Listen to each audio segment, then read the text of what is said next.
नमस्कार दोस्तों, आप सभी का हमारे इस YouTube पे चैनल पे स्वागत है जिसका नाम है ऑल इन वन। आप सभी मुझे पहचानते ही होंगे, मैं हूं राजेश सिंह। और आपको याद होगा दोस्तों, हमने कुछ दिनों पहले एक वीडियो बनाया था सहारा रिफंड के ऊपर। सहारा में जिन लोगों ने पैसा इन्वेस्ट किया था उन लोगों का रिफंड हो रहा है, तो उसके ऊपर हमने एक वीडियो बनाई थी। तो उसके रिगार्डिंग कुछ हमारे दोस्तों, कुछ परिचितों का मुझे पर्सनली कॉल आया था, हमारे कुछ परिचितों और दोस्तों का। और उन लोगों के कई तरह के प्रश्न थे, क्योंकि जब वो ऑनलाइन फॉर्म अप्लाई करने जा रहे थे तो उनके सामने कुछ तरह की समस्याएं आ रही थी। तो उसके बेसिस पे उन्होंने मुझे फ़ोन करके कुछ चीज़ें पूछी, तो मैंने उनको जवाब दिया। और मुझे लगा कि हो सकता है कि आप लोग भी जब ऑनलाइन फॉर्म भरने जा रहे हों तो शायद आपको भी उनमें से कुछ समस्याएं फेस करनी पड़ रही हों। इसलिए मैंने सोचा कि आप सभी के लिए मैं वो जो सॉल्यूशंस हैं या क्वेश्चंस जो हैं उनका आंसर आप सभी को दे सकूं। तो इसलिए मैंने कुल मिला के 5-6 क्वेश्चंस उन लोगों के जो थे मुझे बड़े कॉमन लगे, तो मैंने सोचा कि इन 6 क्वेश्चंस के आपको भी आंसर्स दिए जाएं। तो आज की जो हमारी वीडियो है ये उसी के ऊपर है कि सहारा रिफंड का जो फॉर्म आप ऑनलाइन कर रहे हैं उसमें किस किस तरह की प्रॉब्लम्स आ रही हैं, या क्या सामान्य क्वेश्चंस हो सकते हैं जो एक ऑनलाइन अप्लाई करने वाले के मन में उठ सकते हैं।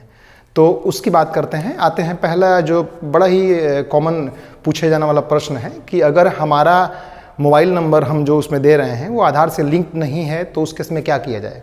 तो दोस्तों, उस पर साफ कहा गया है कि आपका मोबाइल नंबर जो है वो आधार से लिंक होना चाहिए।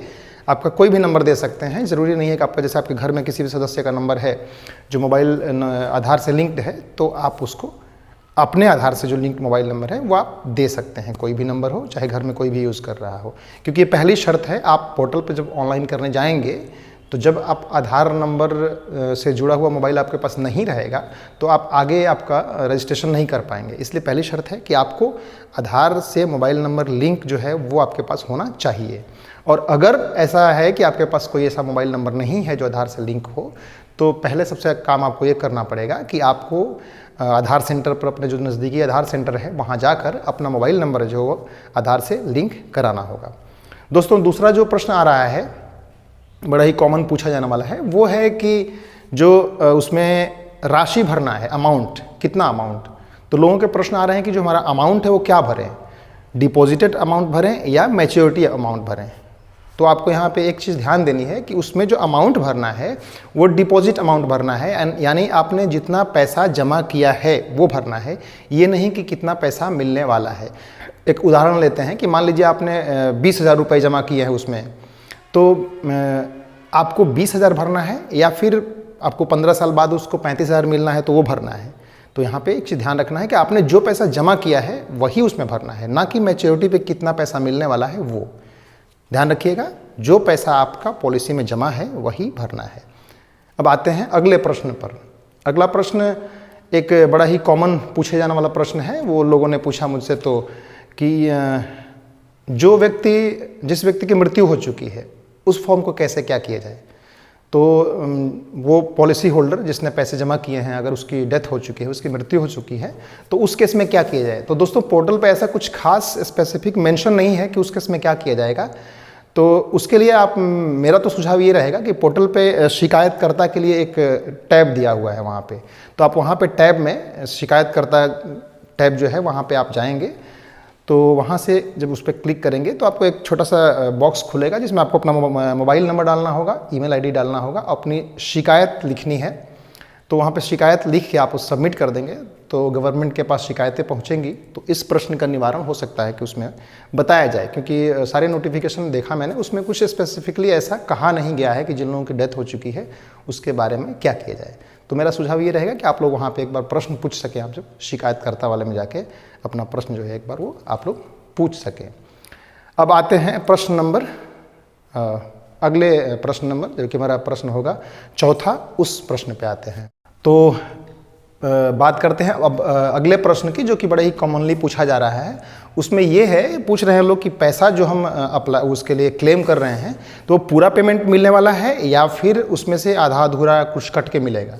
तो यहाँ पे दोस्तों आपको ध्यान रखना है कि सुप्रीम कोर्ट के आदेश के अनुसार 5,000 करोड़ रुपए ही कोऑपरेटिव सोसाइटीज़ को मिले हुए हैं जो इन सारे केसेस को देख रही है। तो अभी देखना ये है कयास ये लगाया जा रहा है कि आपको पूरा पैसा तो नहीं ही मिलेगा, क्योंकि उसमें सारे लोगों को मैनेज करना होगा उन लोगों को। तो मुझे लगता है कि शायद कुछ आपको पार्शियल अमाउंट ही मिले। अगर मान लीजिए जैसे कि उदाहरण के तौर पे आपका अगर 20,000 आपका जमा राशि है तो शायद आपको 10,000 मिले, 8,000 मिले, 15,000 मिले। पूरा पैसा मिलने की संभावना कम लग रही है।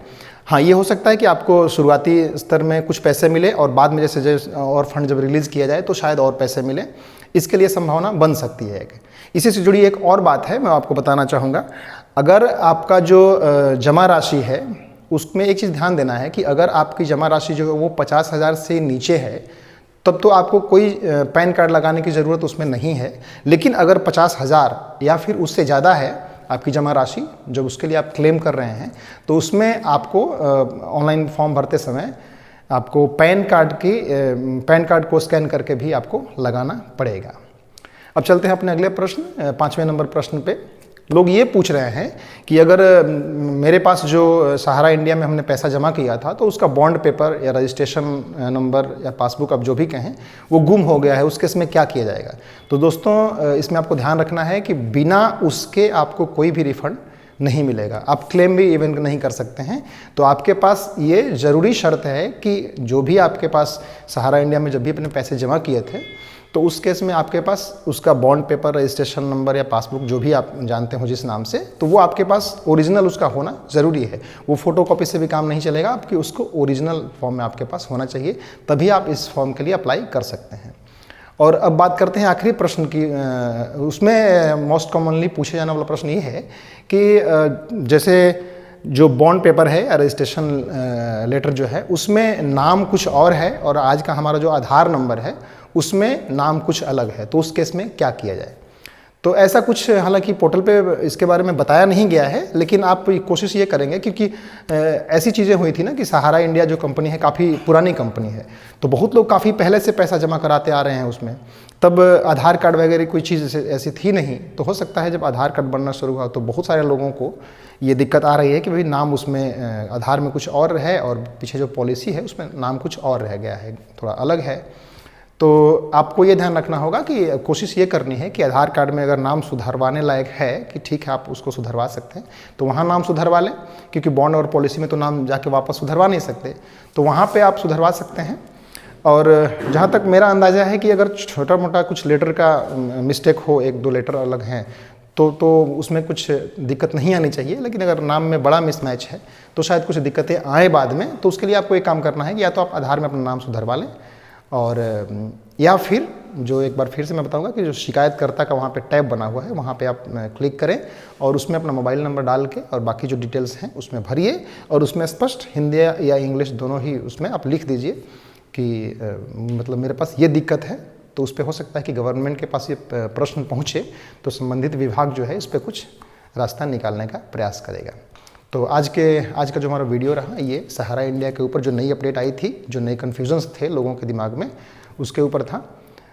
दोस्तों, आप मुझे कमेंट करके बताइएगा कि आपको ये वीडियो कैसी लगी। अगर अच्छी लगी हो तो इसको लाइक करिएगा, और अपने जो भी ऐसे इन्वेस्टर्स होंगे जिन्होंने सहारा में पैसे जमा किए हैं तो उनके पास ये वीडियो शेयर करिएगा ताकि वो भी नई जानकारी से अपडेट हो सकें। और ऑफ कोर्स हमारे चैनल को लाइक करिएगा, शेयर करिएगा एंड सब्सक्राइब करिएगा। Thank you.